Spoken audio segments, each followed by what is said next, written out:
day, everyone. I am Matt Harrison, and you are listening to the Geary Cast on Sport Direct Radio and as part of the Sport Social Podcast Network.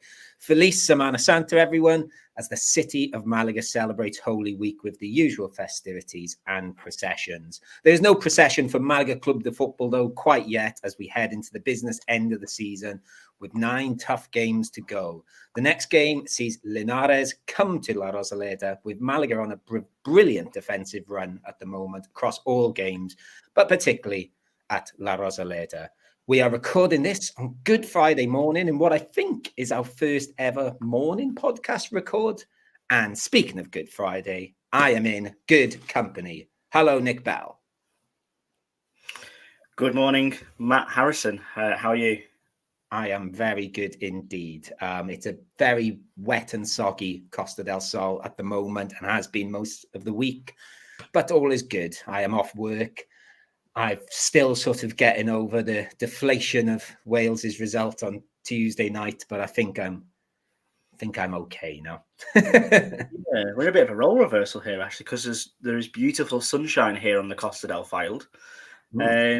So it feels kind of strange. I'm just hoping that it picks up for in a week and a half's time when me and my family come out for our Easter holiday. But I'm happy as well to you, Matt.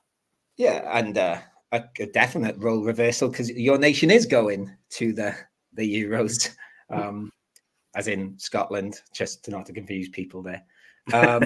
It's especially last week was so good with Swansea beating Cardiff and Malaga winning and then Wales winning the playoff semis. So yes, Malaga and Wales have brought me crashing back down to earth, but otherwise all is very good. We'll obviously be talking about the Linares game, but we'll go through a few little bits of news and topics to discuss. I think we've mentioned it maybe, for the last 3 weeks that the 120th anniversary shirt has gone on sale sort of now. If people have bought it, a limited amount of people have bought it for €63, I think was the price I saw, or somewhere around there. But nobody has seen it yet. Classic Malaga, Nick. It feels like, when you get those mystery football boxes? Yeah. And you pay an amount, and sometimes you get to pick and choose, what leagues to avoid, what team you don't want. But essentially, the magic of it is a mystery. It kind of feels like this with this 120th anniversary shirt. Don't get me wrong, I'm a huge purveyor of buying Malaga football shirts. I've now got this beautiful 2013 away with hockey on the back on today. But I would really want to see this shirt before I was to shout €63 on it. Let's put it that way. I will just quickly, while you're talking about mystery boxes, I have actually met someone who runs one of those businesses. And do you remember the bomber boxes?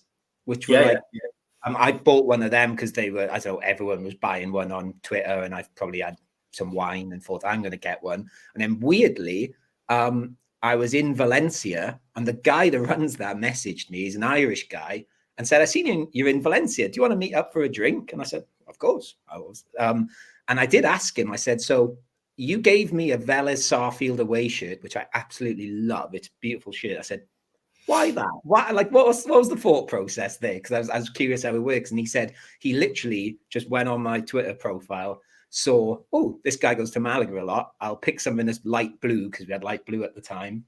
And then he was like, there was a toss up between Racing and Vélez Sarsfield, and he chose the Vélez Sarsfield one. So there you go. So it's not as random as you might think, I learned. But yeah. You have a nice bespoke element to yours there, don't you, which is quite cool. Yeah. And I've weirdly, like Vélez Sarsfield, always sort of quite found them fun because they were really good in the 90s when I was getting into Championship Manager and Football Manager and stuff. So that's cool. But yes, I agree. I want to see this anniversary shirt before I buy it. And again, I couldn't really find much information about it. I've just been going off like things people have put in WhatsApp groups and stuff. But my understanding is there was 120 on sale. I thought it was 2,000 you had on sale initially. okay, again, I'll trust you on this. But then they've sort of said they have to collect the shirt on Wednesday, and then they go on sale again Thursday, and they're going to be limited edition unless there's more demand, where they'll make some more. But it's all very. Well, maybe they've done like the first 120 for the people who just want to slap their money on the desk and go, I'm having it either which way. And then maybe the other 1,880 will be available for just the people who want to see it first and go, actually, go on then. But I don't know. There's a lot of rumor around at the minute with the shirt. What's it going to look like? Is it going to be like an older style shirt, from 120 years ago, like a replica of the first one? Lots of people screaming out for some kind of remake of the Kelme kits from the late 90s, which personally I would love. But yeah, I just think, especially with Hummel as well, from what we've seen of other anniversary shirts, like at Real Betis, the 1986 Denmark remake template as well, they do seem to do retro really quite nicely, even with the top you're wearing today, Matt. They seem to absolutely nail it. So I've got no aspersions it's going to be a bad shirt. I just hope it's the kind of shirt that I want, which sounds very selfish of me, but I deserve to be a bit selfish. Yeah, I just got a feeling it is going to be like an old style shirt rather than like a 90s old style, but we'll see. That's just a feeling I've got. Like you said there's lots of rumors around this shirt. I would say there's a lot of vagueness around this shirt. And sort of carrying on that sort of vague theme, they've also announced there will be a treasure hunt, which they'd sort of referenced before. I've literally sort of got the rules in front of me at the moment. Again, quite vague. It's going to take place on the 3rd of April between 5:30 and 8:30. You can be in a team. There's going to be clues or about Malaga Club de Football, what the prizes are. We don't know. There's some sort of scoring. It sounds quite fun in a way, but I'd like a bit more information. I think it's peak Spanish football, really. Like you say, you don't hear too many clubs in other countries that would say, we're going to put a treasure hunt on and send you out in amongst the city and putting it far and wide. Like, I don't know if it's maybe centered around Rosaleda or whether it's literally going to be like, we're going to put something in like the Cathedral Quarter and by the train station. Sounded it from what like is in the city centre. I don't know, again, vague. But like you said, like obviously Semana Santa, like the weekend would have finished by then. But I can imagine there's still going to be a lot of tourists around Malaga, and it doesn't feel quite safe either in a way. Not all sort of red tape on this, but I don't know. Do you remember the program? I think it was just perhaps a little bit before our time, but I definitely have watched it. I think it was called Treasure Hunt, wasn't it? With Annika Rice. Yes, I recall something of that nature. Yeah. I've got this image of us, in like onesies, like she wore, running around the city.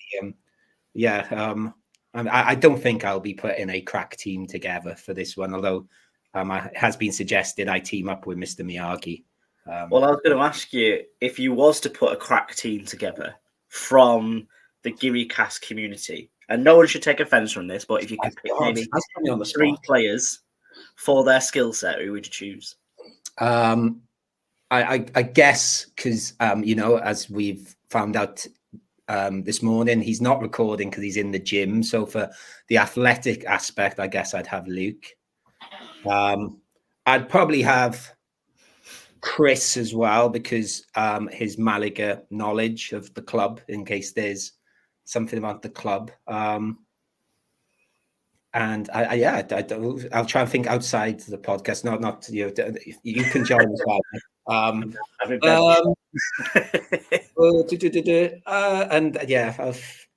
don't know. Who would you have? I'm trying to think of a third. I would.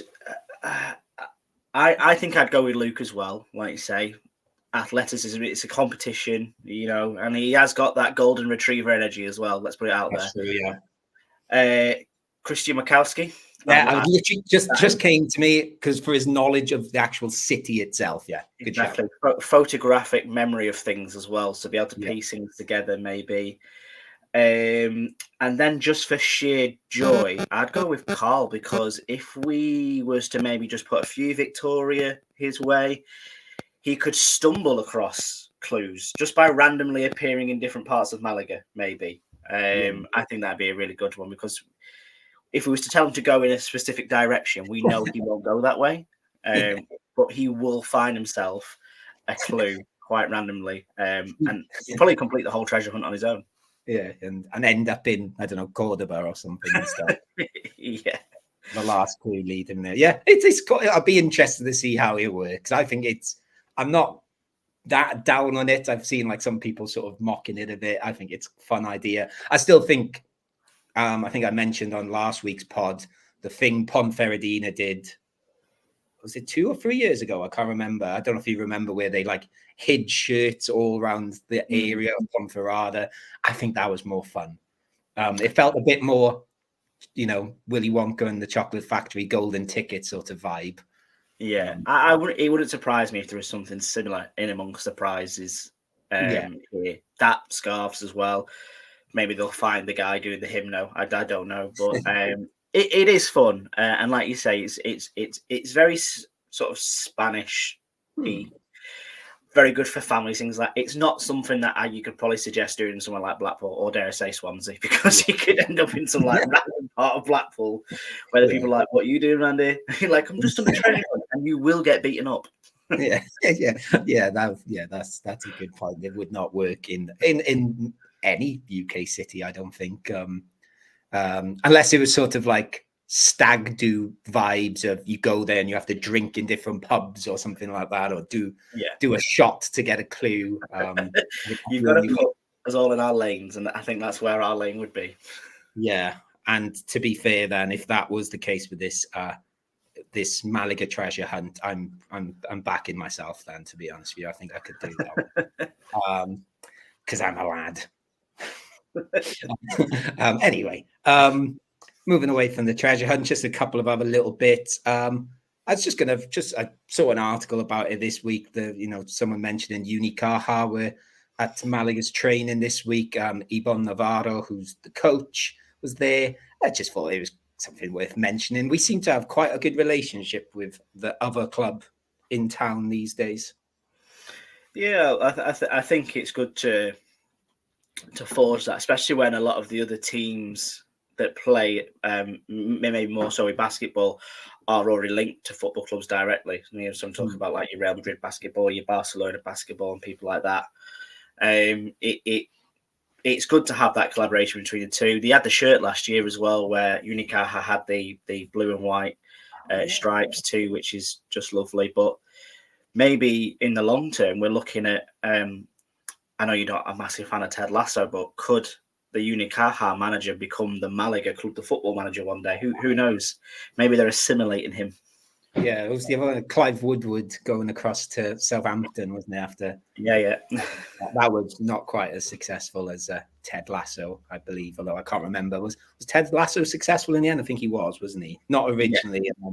Don't want to put any spoiler alerts out there, but yes, he turns it around. Let's put it that way.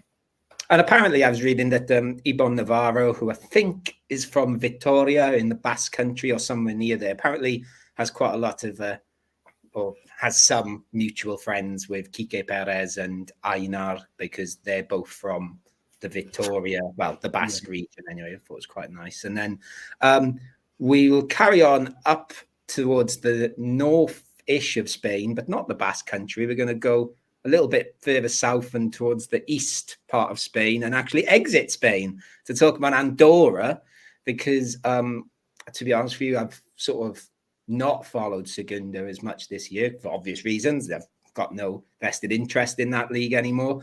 But Malaga Hoy did an article this week all about Alex Calvo, and I was not really aware that he's not really been playing at all.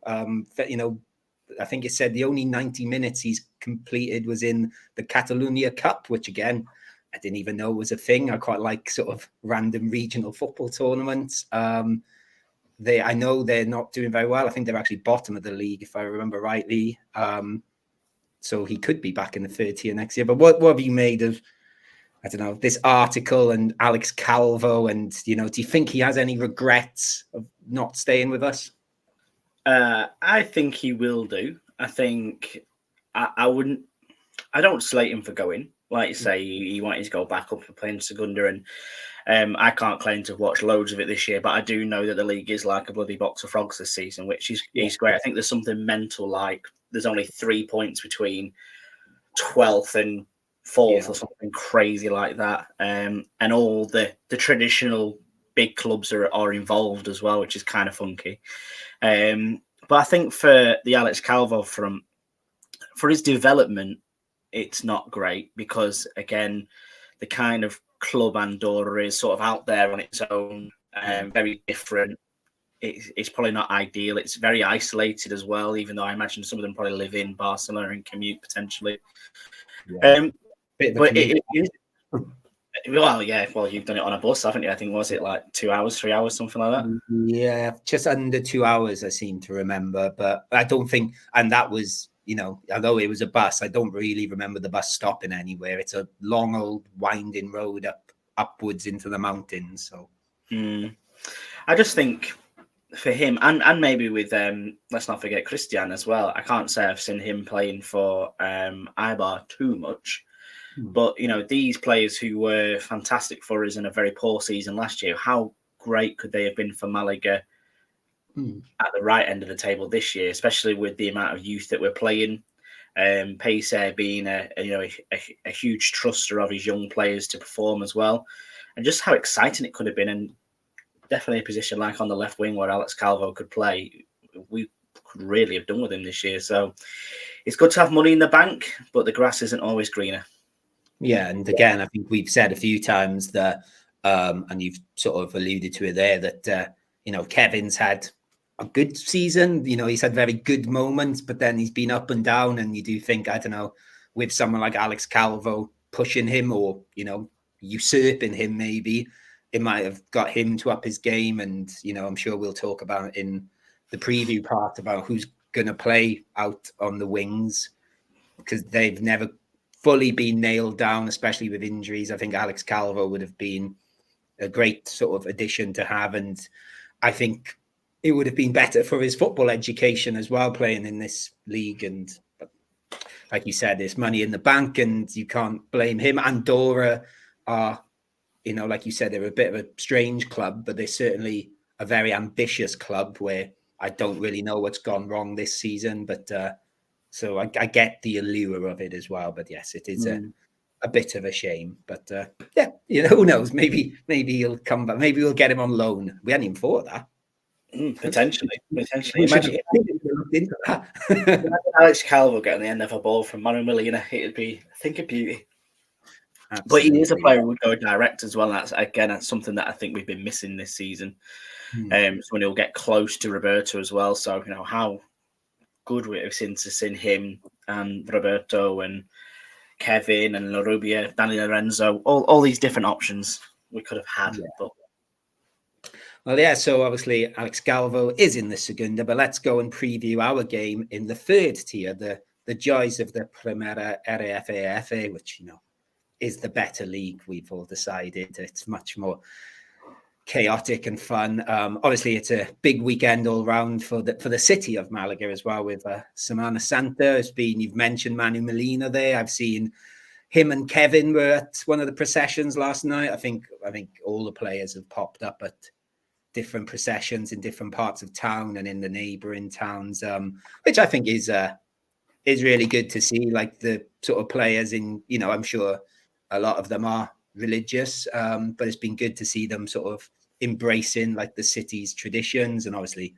a lot of them are from around the city or nearby places. So I was going to ask, have you been to Semana Santa in Malaga? But I think we just discussed off air. We were there the same time 2 years ago. Yeah, we've been a couple of times, to be fair. I think maybe 2 or 3. The first time that me and Bex went, I remember one being very cold, and we weren't expecting it because I think it was the first time we'd been out at Easter. So we're literally at the train station shivering. And then we got into Malaga city centre not expecting anything. We didn't know it was on. So we just saw all these people walking around, and obviously before we educated ourselves a little bit, really pointy hats and candles. We're like going, what's going on? And just the locals in general, like dressed up in their absolute smartest. I bet you must have been thinking, oh, everyone's very well dressed in Malaga. I think I was wearing parachute pants at the time, or at least one of them. But yeah, it was very, and obviously all the chairs and the roping and all the regalia that goes around it. And once, like I said, we sort of like learned more about it, we educated ourselves, and it is, we're not Catholic, but it was very beautiful to be there to see it, especially for the first time, and the subsequent times we've been to see it as well. So you can see it is something that is really ingrained in the local psyche. And even Chris, who's back in Benalmádena del Pueblo now, I know he's been participating all week, which is why you've not heard him as much on the Gibbycast recently. But yeah, it's really cool. It's really good to see the players getting involved in something like this, because it does really, build community cohesion and gets people into La Rosaleda, support them as well, potentially. So, yes. And yeah, anyone that is listening and hasn't sort of experienced the processions, it's definitely something you should do at least once if, you've got any sort of connection to the city of Malaga. It is a bit full on and bit crazy, and obviously the place is absolutely rammed. But like I said, it's definitely worth doing and sort of ticking that box off. And Seville's apparently the one like to really go and see. And I've heard mixed. Like I have heard some people say no, Malaga's a bigger deal, but obviously I live in the Malaga area, so maybe that's just sort of a local Malaga bias. I remember when you got basically a lock-in at the tavern because the parade was coming past the tavern. Well, and you just like, I can't leave. Well, that's what I did ask Pam yesterday when I was in the tavern. Do you know if there's any processions like today as we're recording, just so I can sort of time escapes? But equally, I was quite happy to be stuck in there. But yeah, like I said, definitely check it out. Like I said, I think I just said to you, I was gonna go watch Atletico Malagueño play FC Malaga City tomorrow evening and maybe stay in Malaga, but because the weather's not great and the craziness in the city, I'm going to swerve it, I think. So no Stephen Colker fix for me quite yet. For those that don't know, I think we did mention on the podcast, but Stephen Colker, formerly of Swansea and Cardiff City and England, he did get an England cap. He is now player coach at FC Malaga City. So I definitely want to go and get there before he realizes, I don't know, he doesn't want to manage in the 5th division of Spanish football. But let's talk about Linares. We usually do a sort of, hey, do they have any fun players sort of moment? I've got 2 notable names. I don't know if you've got anyone you want to shout out first, because I imagine we might have similar. No one that I want to shout out. To be honest, when I look at these team names, unless they are really standing out to me, I don't recognize them anymore. I just go for the fun ones. And I like the fact that we've got a Javier Rentero. I think that's a fun name. Rafa Lorente, fun name. It's just, that's all I look for in these teams, because I ain't got a clue who any of them are. Yeah, it's very, again, like I think you've said, I think you and Luke said a few weeks ago, generic football manager, regen, sort of Spanish names. I guess, like, the sort of boring thing to mention first is that they don't really seem to score many goals. So their top goal scorer has got 5 goals. That's Hugo Diaz.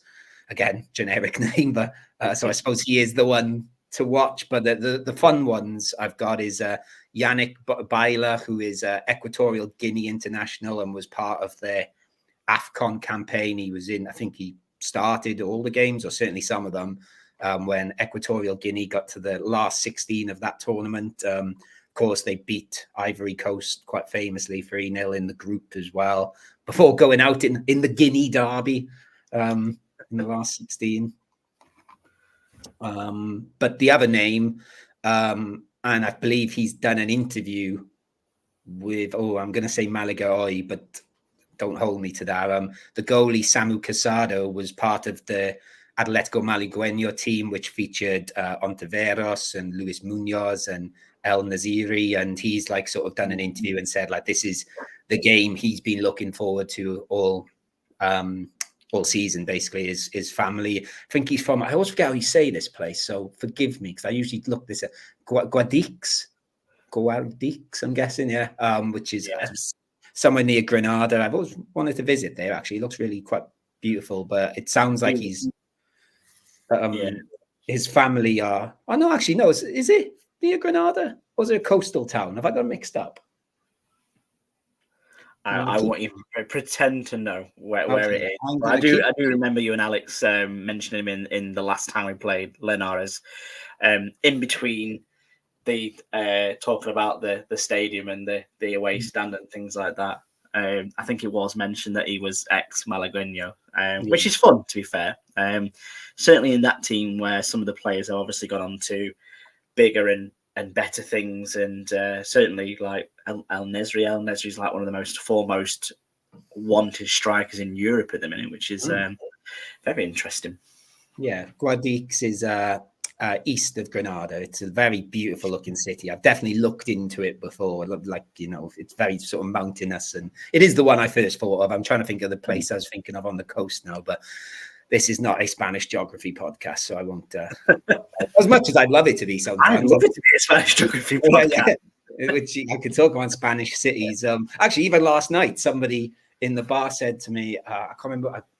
I basically said like about like Malaga being the best city, which I agree with, and then they sort of said, "Oh, what's your favorite city in Spain?" And then I was like, "Well, let's put Malaga aside." And then I went on this sort of 20-minute discussion with myself, basically. And what did you decide on? I just said, but visit Malaga was basically what I came back to in the end. I think my answer would change all the time. And last night, I think my final answer was Pamplona. Weirdly.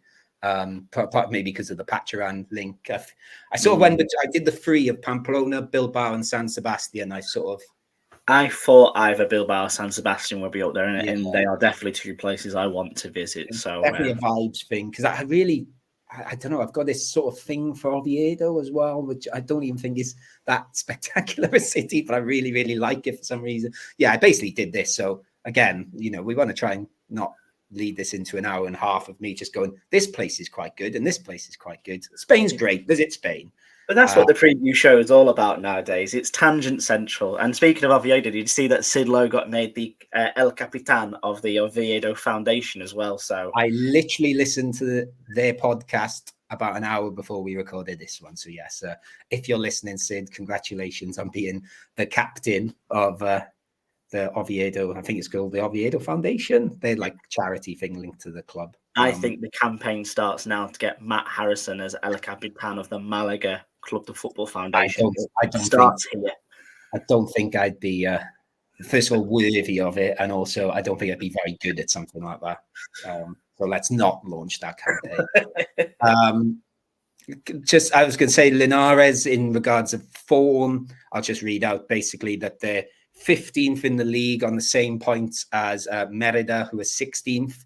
But yeah, they're on the same points, but obviously on 16th is the relegation zone. They seem to have had Linares had an awful November and December where they didn't win a game for 10 games. And then since mid-January, they've sort of started winning a few more games, and they've still a little bit inconsistent, but they have climbed out of the relegation zone despite being 6 points away from safety not so long ago. So maybe we can take some inspiration from, if you're chasing something, you can close the gap.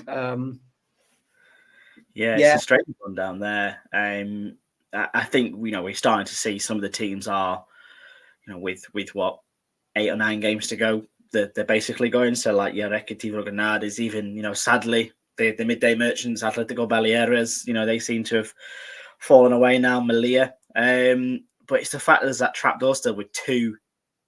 With 5 teams that get relegated. I don't know too much about it, Matt, so I won't pretend to. But is there a playoff element to this, or is it just literally 5 teams drop? I think they just drop because obviously the Segunda division below is, I always forget, is it 4 or 5 divisions below? So they've got to have spots for those teams coming through.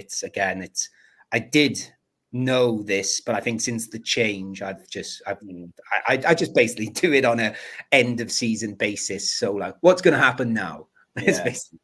So in theory, at this level, there is a 10-team relegation. That's mental. Yeah, if you they're not thinking the shift, and you can again, see why it moves around every year as well. Yeah, again, if anybody, I'm not certain on that. If there might be a playoff, but as far as I'm aware, I think you are down if you finish in those bottom 5 positions. To be honest with you, at the start of the season, after sort of the way Malaga have been since I moved here, I was thinking, oh, that's not good. I was a bit worried about it, which fortunately we haven't really had to look down at that half of the league in regards of Malaga, at least, just our opposition. Well, just even looking at it, like you say, the teams that are down there, you could possibly look still in danger from 10th to 17th.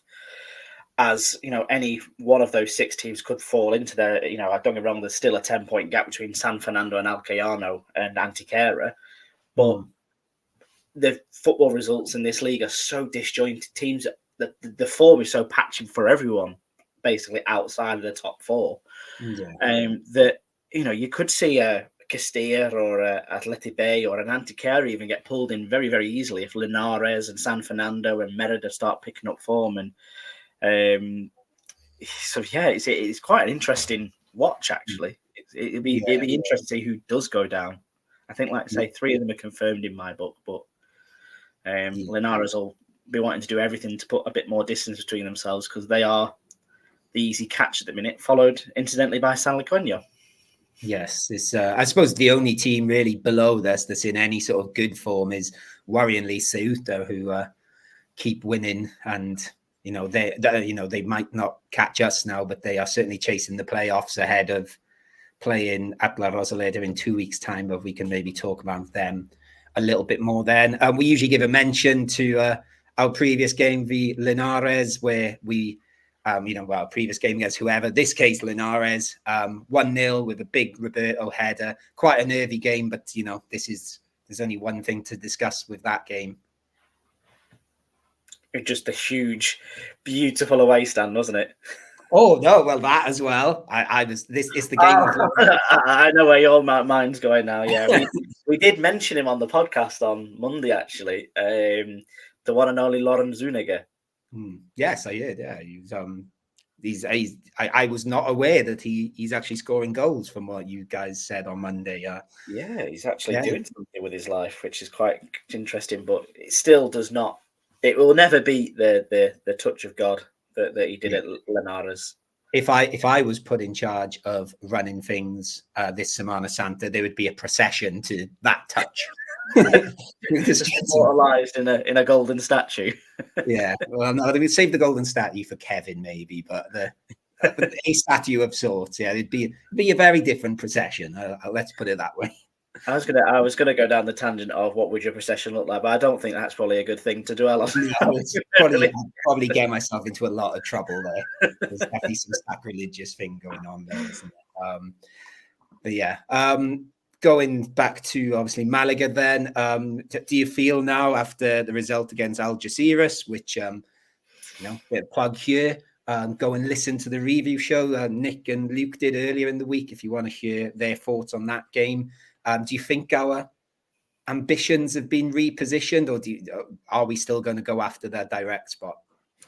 I think we're still going to go after it, and obviously it's not great that Castellón got a victory in Cordoba, beat San Fernando as well. But I think it was bound to happen. Mm-hmm. I think I said on Monday as well that I possibly didn't pay as much respect to Algeciras as I should have done because they weren't fruitful, but they were rugged and they knew what they were doing and they had their chances and they stifled us and they played pretty decent football at times. So I think this will be different. I think just going to Algeciras again, a team that have faint hopes of playoffs compared to a home game against Linares, who are on the precipice of the relegation zone. This should be one that we should be looking at winning, really. quite comfortably as well. I think we need a victory, especially with Ceuta on the 7th of April coming up, and therefore we need a big win, and we need a confidence boost as well, and we need to get Roberto really up and running, and Lorenzo back, and people like that. We need a full side for this just last push more than anything. Yeah, and it's obviously we need to push towards that direct promotion bid for nothing less than like sort of, if we are to go into these playoffs, let's go into the playoffs with a bit of swagger and confidence, because the playoffs are tough. They're not fun, as I've learned again this week. Definitely not. And I think when we look around the games of our rivals this weekend, we could possibly have an air for optimism, because as much as Cordoba are playing Merida away, you'd think that is a Cordoba win there. But Castellón got Deportivo Huelva, who obviously are still trying to hold on to that last playoff position with Ceuta breathing down the neck, that they'd want to actually maybe at least pick up a point from Castellón, or even get all three maybe. So there could be all sorts going on this week. And Ibiza, I think, are away to San Fernando. Ibiza have just dropped out of the race for me. I think they're in free fall, and with no Escassi this weekend either, because he got himself a 95th minute red card, which is very, very Escassi vibes. So yeah, and I think the best benefit for us as well is that we are the second to last game of the weekend, so we can actually see this time round what everybody's up to. Yeah, that is good. I didn't check that this time. You sort of mentioned it there, that like obviously we could do with a win, and but I'd say as much of a win as like I use the word swagger, a sort of swaggering performance, a bit like we had against Atletico Baleares a couple of weeks ago with the 3-0. What do you think Malaga need to do? Who needs to come in to do that? Because obviously against Algeciras we looked quite blunt. I think a big part of it is getting Roberto up to speed, but somebody playing with Roberto as well. I think we missed Danny Lorenzo in that first half, especially. I know he's had surgery this week, so it makes me not very optimistic that he's going to be involved. Yeah. And unfortunately, I just don't think we have another player that can do that. We did maybe question whether Ferrero could potentially try and get close to Roberto, but I just don't think he's got the pace. Do you know what? I listened to the review show. I didn't think you guys give enough credit to David Ferrero. I thought he was really good against Algeciras. I think when I was, in my excitable state in the actual stands and I joined the live stream, I think I used the term Bergkamp-esque at times, because there was a few just like beautiful, like one touch passes through to Roberto, which almost came off. I wouldn't mind seeing him as a number 10. And if Danny Lorenzo is not quite fit, because I believe he's in contention to play Danny Lorenzo, but just some of the things Pellicer was saying suggested he might not start again. And I'm guessing, I was looking at injury news earlier. Just again, it's all a bit. There's not really much being said about Kevin, but I get the impression he's probably not going to be, certainly not fit enough to start. I think I saw that Kevin's back on the grass, as is Dione as well, but I think they are again, this is sort of the nuance of a foreign language here, and so I don't know if it's just me sort of reading it like the way my head sort of processed it, but I did see El Desmarque did a headline about Kevin, and it's something like Kevin reaparece en el miércoles santo, which is like Kevin reappears on Holy Wednesday. I thought that sounds a bit biblical. Well, if he reappears on Sunday, then it will be truly biblical. Yeah. So I thought, I don't know if the word like reappears was just me. I don't know if it was like a pun they were going for. And again, we should have had Alex or Chris here to perhaps. Well, it sort of made me chuckle, and obviously I'm all for biblical language about Kevin, so I quite enjoyed it. I've now got to spend all weekend trying to think of, if Malaga win and a returning player is fundamental in that win, how we can fit that into the review show name as he is risen or something like that. Yeah, well, I was thinking, what about, let's dodge the sort of being too biblical. Let's go down their Stone Roses route and maybe just get I Am the Resurrection and someone's face on Ian Brown. I don't think we'll be praying for a miracle on Sunday. I think this would be a game that we do. We should win quite comfortably. I think, like you say, Matt, similar to the Atletico Baleares game, it's a good time to play. I would say most of the processions will be done by 4 o'clock as well. That it's on Sunday. It's more of a morning job, isn't it? Yeah, I think so. So again, how that affects the crowds, I don't know. This is another element. For me, are we going to have a bumper 30,000 sellout? I doubt it. I think it's really going to affect the crowd actually, because I think a lot of people will go for lunch after the procession, like 2 or 3 o'clock. Obviously you're going to have our hardcore there, but I think it's going to be a lot lower than previous weeks, to be honest with you. And no disrespect to Linares, then I don't think they're a draw either. No. Yeah, I was just as well. Yeah, exactly. Yeah. Just have a little bits of injury news.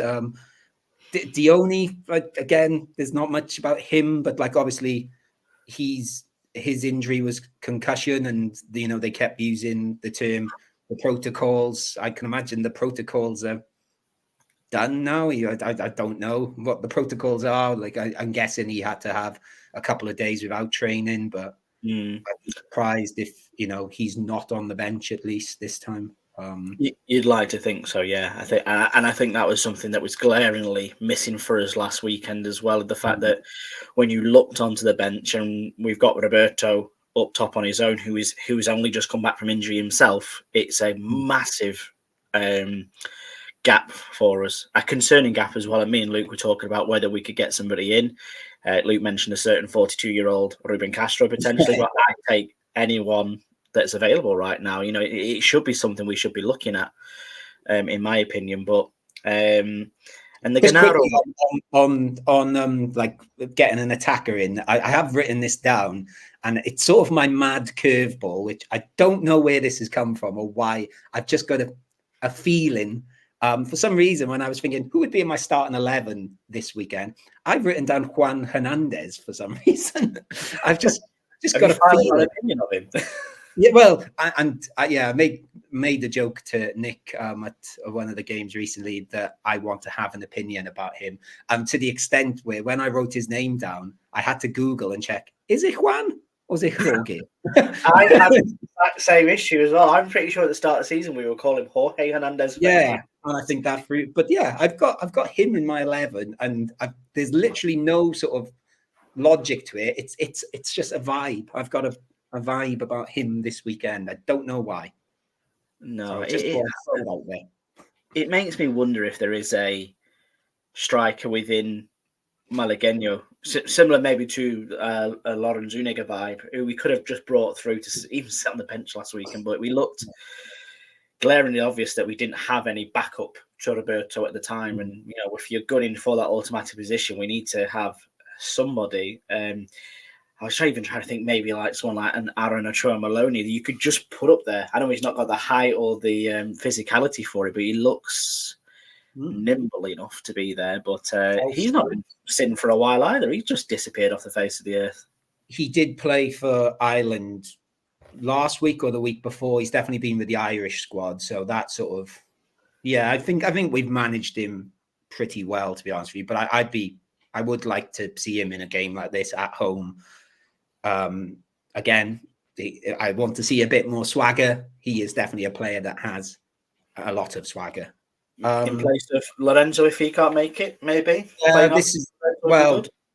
I guess the player we're replacing technically is Juanpe, isn't it? Who I think you guys rightly said was not very good at Algeciras. Yeah. So my sub there, if Danny Lorenzo is not fit, that would be my Juan Hernandez, I'm guessing. It shows the struggle in depth that we have, that we can't have. We don't want Juanpe, right? Who's next? Juan Hernandez? Oh God! When are we going to see Angel Recio come through? I want to see him on Easter weekend. we should see him, and because he looks a lot like the man himself. So but I just want to see him involved. But Yes. yeah, I think I don't know about you, Matt, but the 11s I think is picking itself so far. As long as we have the people back from injury that we hope are back from injury, I imagine that it's a pretty easy fix this time. Or the defense flatter to deceive. Do you think there's some changes that Peseiro make there? In defence? No, I think he'll keep it. I think the Pulga is the only one. I think. No, Victor. I think I keep forgetting Victor didn't start either, did he? I'd have Victor back in. We should perhaps, like we've sort of said, we've been a bit down on our attack. We should perhaps finish things off by saying like the positives that I think you guys mentioned already, that Alfonso Herrero broke the league record for like the longest run without conceding a goal against Algeciras, and obviously he still hasn't, so he could extend that record. But there was lots of stuff on Twitter about us having the best defense in Europe's top 5 like countries and third tiers. We're back in Real Madrid basically at home. It's a stretch, isn't it? Wow. Yeah. I'm looking for how far can we push the parameters of this record to see how far we end up. But yeah, no, it's a good problem to have. I think we could possibly all say, hand on heart, that last weekend was a bit of a blip for Einar and Monte of late, because they have been formidable. I was sort of I weren't sure if Luke was going to bring it up. Because I think I said to those guys, the one thing you guys didn't mention, and it's fair enough because you weren't there, was in the second half for about 20 minutes, this crazy wind hit the stadium. And that's where you got the sense Algeciras thought, let's just lump the ball forward. And that's what kept catching them out. You could see it was brutal for about 20 minutes. And then weirdly, when the wind stopped, that's when things calmed down on the pitch. It was really odd. Yeah. But so if you were Sergio this weekend, who would you be going for then, in your 11? Okay, so I'd go. I'm going to stick with Herrero in goals, I think. Hockey in Einar, Monte, Victor, Manu Molina, who played next to Gennaro, and then my front 4 would be Larrubia out on the right, David Ferreiro number 10, Juan Hernandez as my left winger again, whatever.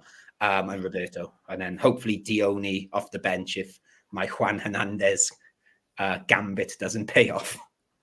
No. But to be honest, I wouldn't be too far away from that myself. I'd probably like to think that Danny Lorenzo, obviously, maybe with the old Jamie Vardy-esque strap around his hand, he'd come into that, and I'd like to see Ferrero back on the right. If I had it either way, who would I prefer to have on the right, Larrubia or Ferrero? I'd rather have Ferrero there, and I would rather, if it dulls Larrubia more to be on the left rather than Ferrero, I'd rather have him over there, if that makes sense.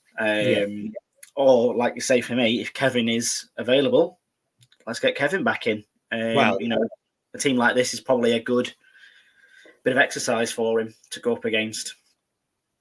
Yeah, obviously my 11, that is sort of assuming Danny Lorenzo and Kevin are not fit to start. Otherwise, they would come in probably for Juan Hernandez and Larrubia, probably. Yeah, I want to see Juan Hernandez scores. I don't know what I don't know where this has come from. It's sort of he was against Castion in the first game. He came off the bench about 75th minute, and he got on the end of this. He started that game. Yeah, he started, and Kevin came off the bench.